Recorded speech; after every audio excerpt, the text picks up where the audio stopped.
Bonjour, Sophie Gonzalez, je suis data scientist. C'est un métier que j'exerce maintenant depuis près de 7 ans. Je suis sur ma 2e année chez Usine à Code.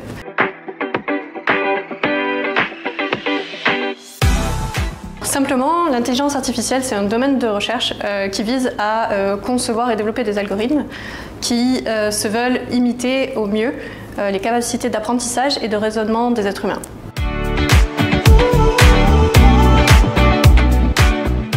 Concrètement, les êtres humains ont toujours été à la fois fascinés et apeurés par les choses qu'ils ne comprennent pas ou qu'ils comprennent mal. Je veux dire, il y a plusieurs siècles de ça, quand les premiers automates sont apparus, il y avait déjà des gens pour crier à la sorcellerie et demander qu'on les jette au bûcher. Donc voilà, on est un peu dans le même contexte d'une certaine manière. Et le deuxième élément, c'est un peu l'effet justement nouveauté. On voit qu'à chaque nouvelle révolution technologique, il y a toujours des gens qui à la fois sont super en train de fantasmer parce que ça ouvre complètement le champ des possibilités de ce à quoi va ressembler notre futur, et en même temps il y a un peu cette peur de la perte de contrôle et de sa propre obsolescence en tant qu'être humain typiquement.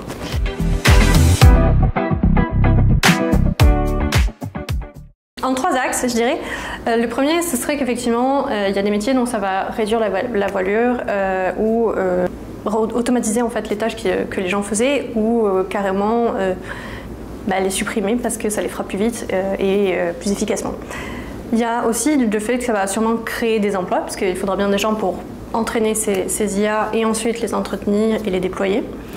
Et enfin, je dirais que c'est plus le point le plus important à retenir, je pense, c'est qu'encore une fois, les IA, ce sont des outils, ça ne va pas remplacer les humains en tant que tels, et que ça va nous permettre à tous de changer notre approche du travail, plutôt en se demandant c'est quoi ma plus-value en fait dans la tâche que je suis en train de faire.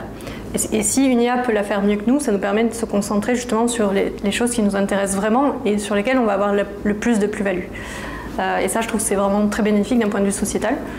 Après, soyons pas tous naïfs, c'est sûr qu'on ne sera pas tous adaptables de la même manière à ces outils en fonction de notre âge et de notre personnalité. Voilà, donc c'est des choses en tant que société aussi qu'on doit prendre en compte.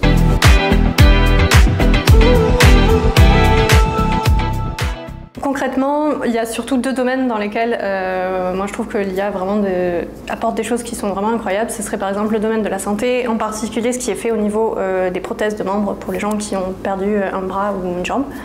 Et le deuxième domaine où ça m'intéresse énormément, c'est tout ce qui est fait comme avancée pour la détection de fraude, notamment par exemple dans le domaine bancaire.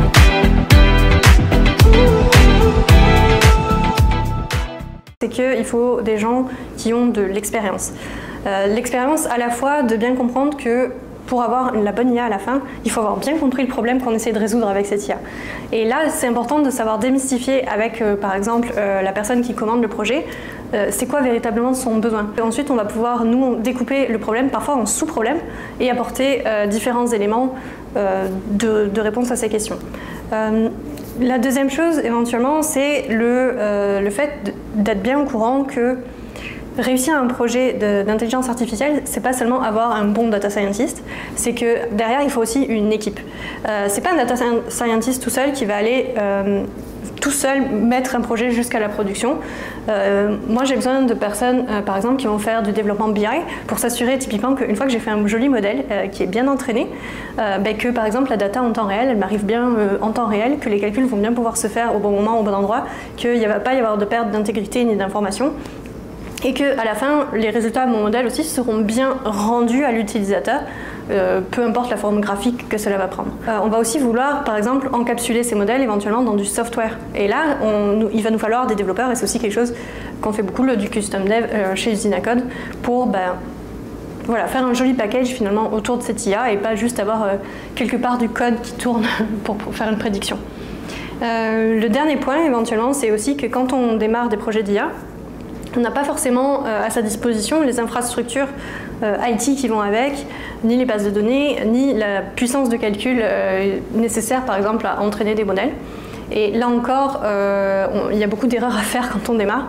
Et donc je pense qu'être supporté dans cette démarche ou du coup simplement faire héberger son architecture chez quelqu'un d'autre, c'est aussi quelque chose qui peut aider à faire en sorte que des projets au moins démarrent bien et se passent mieux.